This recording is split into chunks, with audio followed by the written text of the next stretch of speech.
여러분 안녕하세요. 이렇게 추운 날씨 가운데서도 주의 전을 찾으신 우리 모든 성도님들을 진심으로 환영합니다. 하나님께서 베풀어 주시는 참된 은혜와 사랑이 우리 모두에게 있기를 간절히 기원합니다. 오늘 설교가 어떻게 보면 저희 담임 목사님께서 들으시는 저의 마지막 설교일 수도 있어서 이렇게 인사를 드립니다. 제가 내일부터 내면교회로 사경회를 갑니다. 그래서 담임 목사님 고별 설교 때도 제가 없어가지고 이렇게 먼저 인사를 드리는데요. 저희 담임 목사님 김정건 목사님이랑은 제가 저 어렸을 때부터 알았었습니다. 저희 가족이 이제 저희 아버지가 화폐에서 일하시는 관계로 화폐 사택에서 살았었는데요. 다른 목사님들은 거의 그러신 적이 없는데 김정건 목사님만 저희 집까지 명절에 찾아오셔가지고 인사를 주셨던 겁니다. 다른 목사님들은 뭐 지나가면서 뵙고 인사드리고 그런 게 있었지만 집까지 찾아오신 분은 우리 담임 목사님 뿐이셨는데요. 그래서 정말 좋은 목사님이다라고 생각을 하고 있다가 나중에 제가 이제 임시 사역을 할 때 한 선배로부터 또 이런 이야기를 듣습니다. 목회를 할 때는 우리 김정건 목사님처럼 해야 된다고. 합회에 계실 때부터 항상 정말 열심히 하시는 것과 또 합쳐서 정말 일을 깨끗하게 하시고 깔끔하게 하시는 분은 저분밖에 못 본 것 같다라고 이야기를 하시는 걸 또 들으면서 정말 닮고 싶다라는 생각을 많이 하고 또 이렇게 4년 동안이나 같이 목회할 수 있었다는 것이 저에게 큰 기쁨이었던 것 같습니다. 많은 저와 비슷한 연차의 목회자들이 저를 굉장히 부러워합니다. 김정건 목사님과 같이 목회할 수 있는 사람이 몇 없기 때문에 정말 맨날 1년차 때는 진짜 계속 들었어요. 김정건 목사님 정말 좋으시지 않냐고. 그 이야기를 들으면서 그냥 이마에 써붙이고 다니고 싶었습니다. 우리 목사님 정말 좋은 분이라고. 그렇게 4년 동안 정말 담임 목사님께 많은 걸 배웠었습니다. 합회장으로 가시는데 그곳에서도 많은 또 목회자들을 위해 많은 기도와 또 간구를 해주시기를 간절히 바랍니다. 오늘은 하나님이 하시는 일이라는 제목으로 함께 우리가 은혜 나누기를 원합니다. 하나님의 말씀 요한복음 9장 1절부터 12절까지의 말씀을 주제로 이야기를 나누겠는데요. 짧게 7절까지만 함께 읽도록 하겠습니다. 요한복음 9장 1절부터 7절에 있는 말씀입니다. 예수께서 길을 가실 때에 나일 때부터 맹인된 사람을 보신지라. 제자들이 물어 이르되 랍비여 이 사람이 맹인으로 난 것이 누구의 죄로 인함이니까 자기니까 그의 부모니까. 예수께서 대답하시되 이 사람이나 그 부모의 죄로 인한 것이 아니라 그에게서 하나님이 하시는 일을 나타내고자 하심이라. 때가 아직 낮음에 나를 보내신 이의 일을 우리가 하여야 하리라. 밤이 오리니 그때는 아무도 일할 수 없느니라. 내가 세상에 있는 동안에는 세상의 빛이로라. 이 말씀을 하시고 땅에 침을 뱉어 진흙을 이겨 그의 눈에 바르시고 이르시되 실로암 못에 가서 씻으라 하시니 실로암은 번역하면 보냄을 받았다는 뜻이라. 이에 가서 씻고 밝은 눈으로 왔더라. 아멘. 사람은 누구나 자신이 가지지 못한 것이나 경험해보지 못한 것에 대한 동경심이 있기 마련이죠. 충분히 그럴 만한 가치가 있는 것이면 그 대상을 막연히 좋아하게 됩니다. 그렇다고 사람이 자신이 경험해보지 못한 모든 것을 또 좋아하지는 않죠. 저 같은 경우 이제 모태 신앙인으로 자랐기에 세상 사람들이 하는 것 중에 안 해본 것들이 정말 많습니다. 대표적인 것을 꼽아보자면 먹는 것이죠. 어려서부터 먹는 것을 가려왔기 때문에 지금도 아주 쉽게 먹는 것을 가립니다. 친구들이랑 놀려고 모였을 때, 교인이 아닌 친구들이랑 놀려고 모였을 때 밥을 먹게 되면 친구들은 저를 위해 제가 먹을 수 있는 식당으로 보통 가게 됩니다. 근데 거기서 이제 각자 메뉴를 시켜야 할 때 친구들은 해물을 시키기도 하고 돼지고기가 들어간 메뉴를 고르기도 하죠. 그리고 음식이 나왔을 때 이런 말을 하는 친구가 있습니다. 먹고 싶으면 먹으라고.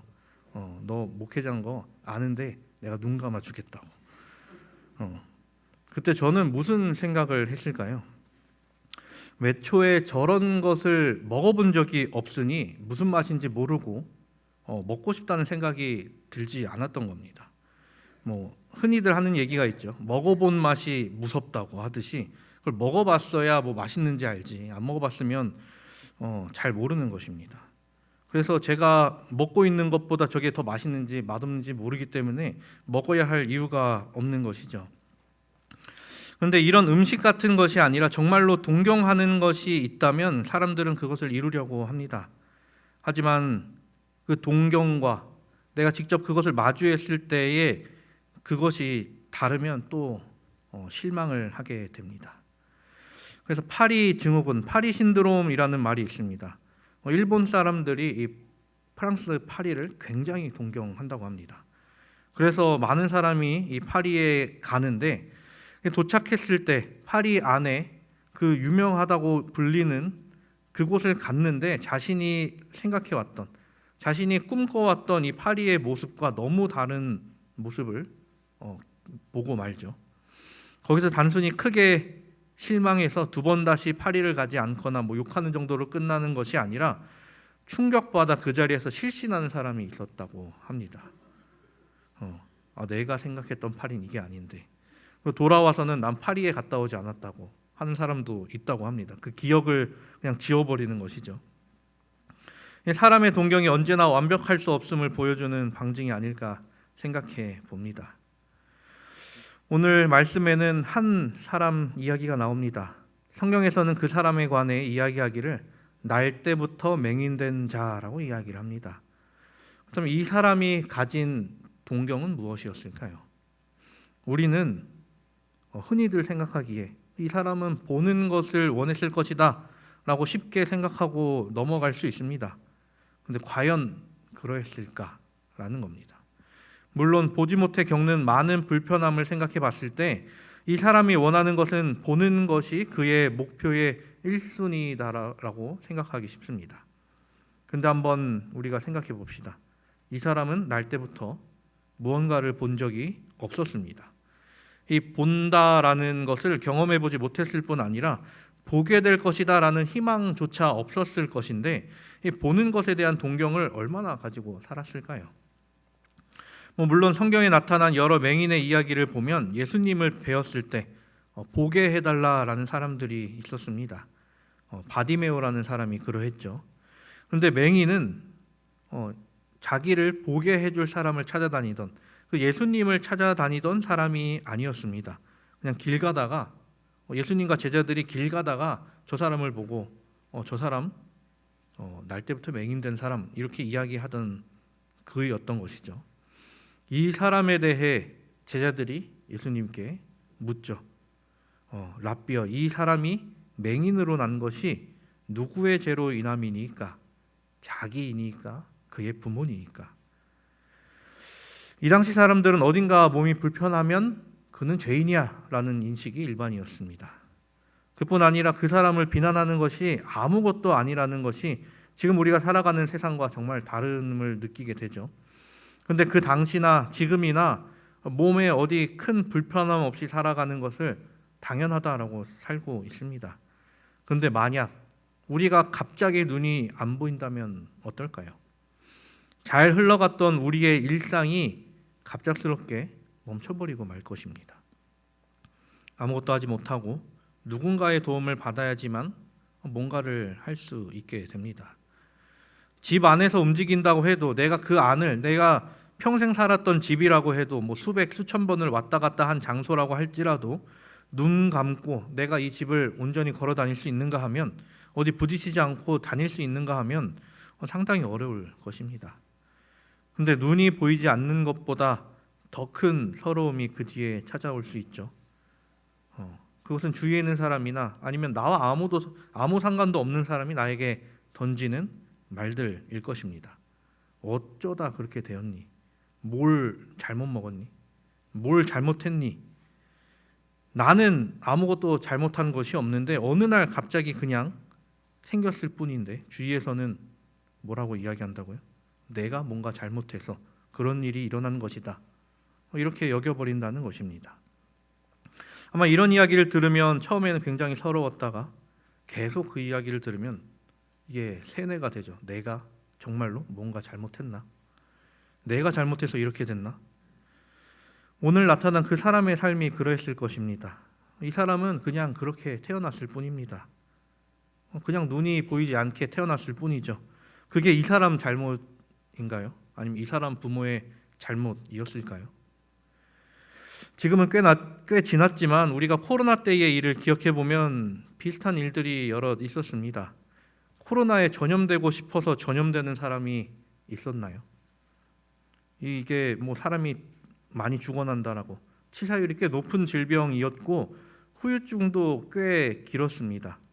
근데 원치 않게 내가 전염돼서 내가 그것을 모르고 있다가 또 다른 사람에게 전염시키고 그러다가 많은 사람에게 전파시킨 사람을 우리는 수표 전파자라고 불렀었죠. 네, 많이들 잊어버리셨겠지만 그랬습니다. 뭐 이렇게 전파시킨 사람도 내가 원해서 다른 사람에게 전파하지 않았습니다.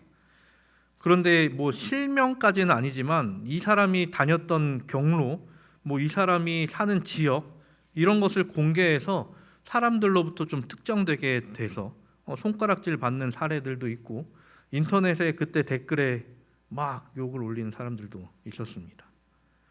지방의 어떤 도시는 전염자가 많이 발생한 도시를 보고 지역 비하까지 일어나기도 했었죠. 그때는 그럴 수밖에 없었는데 말입니다. 사람이 고의로 다른 사람에게 피해를 준다면 뭐 질타를 받는 것은 어쩔 수 없는 일이겠죠. 근데 본인이 원치 않는 일로 인해 다른 사람에게 피해를 줬다면 이는 어느 정도 이해를 해줘야 합니다. 물론 고의인지 고의가 아닌지 판단하는 것은 어려울 수 있지만 말입니다. 하지만 그의 명백한 실수라면 혹은 그 일이 사소한 일이라면 사람은 이해를 해야 합니다. 그런데 피해를 온전히 자신만 입은 사람에게 대해 내가 무언가 잘못해서 그런 것이라고 하는 말은 그 사람에게 더 많은 상처를 주는 일이죠. 아무 잘못도 없는데 죄인이라는 프레임을 씌워서 손가락질하는 주위 사람들, 이러한 모습은 예수님 당시에도 똑같았다는 것입니다. 어휴, 저 사람 뭔 죄를 지었길래, 저 부모는 뭔 죄를 지었길래 저러냐. 나는 죄인이 아니라서 다행이다. 우리는 죄인이 아닌가요? 이런 질문을 하고 있는 제자들을 향해 예수님께서 말씀하시죠. 오늘 본문 3절과 5절입니다. 예수께서 대답하시되 이 사람이나 그 부모의 죄로 인한 것이 아니라 그에게서 하나님이 하시는 일을 나타내고자 하심이라. 때가 아직 낮음에 나를 보내신 이의 일을 우리가 하여야 하리라. 밤이 오리니 그때는 아무 일 할 수 없느니라. 내가 세상에 있는 동안에는 세상의 빛이로라. 이 말씀을 하시고 성경에서는 예수님께서는 성경에 나와 있는 대로 땅에 침을 뱉으시고 진흙을 만들어 그 사람의 눈에 바르십니다. 그리고 명하십니다. 실로암 못에 가서 씻으라. 이 사람이 눈을 뜨게 된 이유는 무엇이었을까요? 실로암이라는 연못이 그런 효능을 가진 곳이었기 때문이었을까요? 그런 곳이라면 우리가 이미 앞서 이야기를 나눴던 그 장소가 있었죠. 사람들을 치유해 준다는 곳, 물이 동할 때 그 안에 들어가면 낫는다라고 불리는 베데스다 연못이 있었습니다.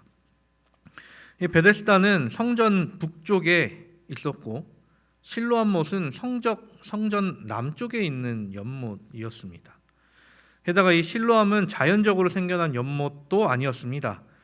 기원전 701년 히스기야 왕이 유대를 통치할 당시 아시리아의 사네립이 예루살렘을 침공하려 하자 기온샘으로부터 물을 끌어와서 만들었던 연못이었습니다.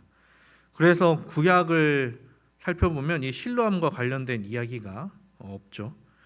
그뿐 아니라 신약 성경에서도 누가복음의 위치를 이야기하기 위해 한 번, 그리고 오늘 요한복음 이야기에 한 두 번, 총 3번만 언급되는 지명입니다. 치유와 관련된 것이 전혀 없지만 예수님께서 그 맹인의 눈을 고쳐주신 이유로 기독교인들은 이 실로암이라는 단어를 굉장히 좋아하죠. 병원에서나 한의원 같은 곳에서 많이 사용합니다. 다시 돌아와서 저는 이 실로암의 이야기를 보면서 들 수 있는 2가지 의문에 관해 이야기해 보려 합니다. 첫 번째는 예수님께서 하신 말씀입니다. 예수님께서는 먼저 이야기하시죠. 3절에 예수께서 대답하시되 이 사람이나 그 부모의 죄로 인한 것이 아니라 그에게서 하나님이 하시는 일을 나타내고자 하심이라. 그에게서 하나님이 하시는 일을 나타내고자 하심이라고 하시는데 하나님께서 하시는 일은 과연 무엇일까? 맹인이 눈을 뜨게 하는 것? 아픈 사람이 나음을 잇는 것일까요? 아니요, 우리가 지난주에 살펴보았던 예수님께서는 5절에 말씀하십니다. 내가 세상에 있는 동안에는 세상의 빛이로라. 예수님이 이 땅에 오신 이유를 말씀하기 위함이었습니다. 세상에 비치신 예수님에 대해 우리는 어떻게 해야 한다라고 말씀드렸었나요? 그 이야기는 조금 이따 하고 2번째 의문에 대해 나누어 보겠습니다. 왜 예수님께서는 침을 뱉으셔서 진흙을 이겨서 그의 눈에 바르시고 실로암까지 가서 씻으라라고 말씀하셨을까요? 다른 복음서에 나타난 맹인들을 보면 어떤 사람은 그냥 눈을 뜨게 해주시기도 하셨는데 왜 유독 이 사람만 그렇게 하셨을까요? 이 사람에게 가장 필요했던 것, 이 사람이 원했던 것은 어찌 보면 이 죄인의 삶에서 벗어나 죄인이 아닌 삶을 살고 싶어 하지 않았는지 생각해 봅니다. 길을 다니면서 계속해서 자기 귀에 들려왔던 목소리를 들으며 매일매일 그렇게 상처를 받아왔을 것인데 더는 상처받지 않는 것이 그에게 가장 큰 소망이었을 것입니다. 듣는 것도 그 정도인데 보이지 않는 곳에서 하는 손가락질 혹은 누군가가 건드리는 일까지 얼마나 많은 질타를 받으며 살아가고 있었겠습니까? 그런 사람에게 필요한 것은 죄인이 아닌 삶을 사는 것이 아닐까 생각해 봅니다. 그런 사람에게 예수님께서 바른 진흙에 대해서 생각해 봤습니다. 그 진흙의 재료는 땅과 예수님의 침이었죠. 땅에 대해 저는 사람이라고 생각해 봤습니다. 사람이 에덴 동산에서 죄를 짓고 쫓겨나 살게 된 곳이 이 땅이었죠. 이 땅에서 살아가는 사람은 죄인으로서 살아갈 수밖에 없었습니다. 그리고 예수님의 침은 다른 사람들의 정죄라고 생각해 보았습니다. 그것이 섞였을 때 그것은 죄 그 자체겠죠. 그런 것이 눈에 발라져 있으면 그는 그냥 죄인인 그 상태였습니다. 그가 눈이 먼 것은 분명 그의 부모의 죄나 그의 죄뿐이 아니라 사람이 가지고 있던 원죄 때문이었습니다. 만약 사람이 죄를 짓지 않아서 하나님과 함께 에덴 동산에 있었다면 그는 눈이 멀게 태어나지 않았을 텐데 말입니다. 하지만 그는 죄인들로부터 정죄받는 죄인이 되어버렸습니다. 그런 그에게 더러운 것과 더러운 것이 합쳐진 것을 그 더러운 곳에 바름으로 그가 죄인임을 상징하게 하셨죠. 근데 거기서 예수님께서는 끝을 내지 않으십니다. 그에게 명하시는 것은 실로암에 가서 씻으라라고 하십니다. 그 명령을 들은 그는 어떻게 했을까요? 예수님의 명령대로 그곳까지 실로암까지 가서 씻습니다. 그 결과 그의 눈이 떠지는 경험을 하게 됩니다. 만약 그가 예수님의 명령을 듣고 그것을 거부했다면 어떻게 됐을까요? 왜 내 눈에 이런 거 발라? 라고 하면서 그냥 털어내고 그냥 자기 갈 길 갔다면 눈을 뜨게 되면 고사하고 그가 받던 정죄를 아마 죽을 때까지 받았을 것입니다. 그런데 그는 예수님의 말씀에 순종했습니다. 그렇게 보임을 얻은 그는 더는 다른 사람들로부터 너는 죄인이야 라는 소리를 들을 이유가 없어졌죠. 이것이 예수님께서 말씀하신 모든 것이었습니다. 예수님께서 내가 세상의 빛이라고 말씀하신 이유는 그 빛을 따라가는 것, 예수님의 말씀에 순종했을 때 분명 어떤 일이 일어나기 때문입니다. 그 어떠한 일은 하나님이 하시는 일입니다. 하나님이 하시는 일은 하나님께서 우리에게 주시는 모든 것을 이야기하는 것이죠.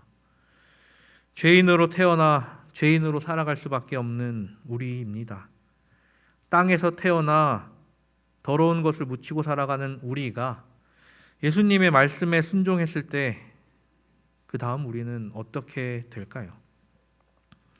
더는 맹인으로 불리지 않을, 죄인이라고 불리지 않을 자와 같이 우리도 죄인이 아닌 하나님께서 만드신 사람으로 살아갈 수 있게 됩니다. 죄 속에 더럽혀져 있는 사람이 깨끗함을 입었을 때 우리는 의의 옷으로 갈아입게 됩니다. 칭의와 상화의 단계를 모두 예수님께서 그 사람을 통해 우리에게 보여주시는 것이죠. 그리스도의 말씀을 믿고 순종함으로 의인으로서 살아가게 된 사람에 대해 화이트 선지자는 시대의 소망을 통해 우리에게 이렇게 이야기합니다. 그 젊은이의 이웃들과 그가 전에 눈멀었던 것을 아는 사람은 이는 앉아서 구걸하던 자가 아니냐고 말하였다. 그들은 의심스러운 듯이 그를 바라보았다. 왜냐하면 그의 눈이 열렸을 때 그의 용모가 변화되고 밝아져 그가 마치 다른 사람처럼 보였기 때문이다. 사랑하는 우리 성도 여러분, 우리의 삶 가운데서 하나님께서 하시는 일을 느끼고 또 나타내며 살아가기를 간절히 바랍니다. 그리고 세상의 빛 대신 예수 그리스도를 따라 사는 것, 순종하며 사는 삶을 살기를 간절히 바랍니다.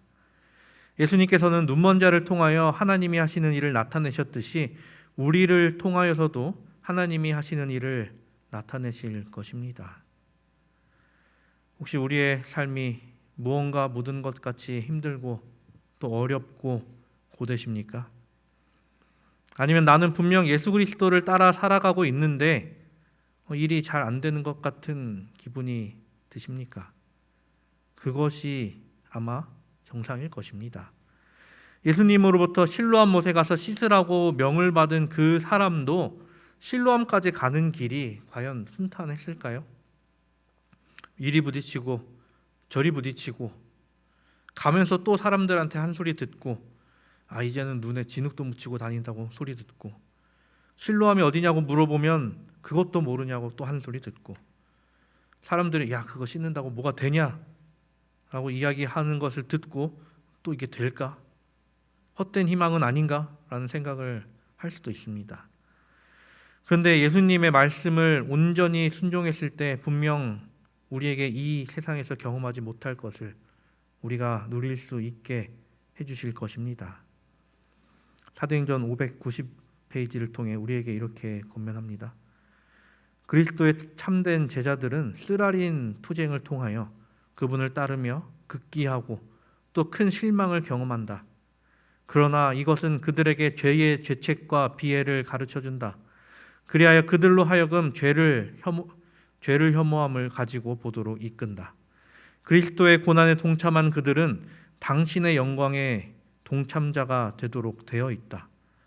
거룩한 이 상 가운데서 선지자는 하나님의 남은 교회의 최후의 승리를 보았다. 언제나 빛을 따라가며 승리를 향해 나아가 저 하늘 우리 참된 아버지이신 그분이 계시는 하늘까지 그 발걸음이 닿는 우리 모두가 되기를 간절히 바랍니다.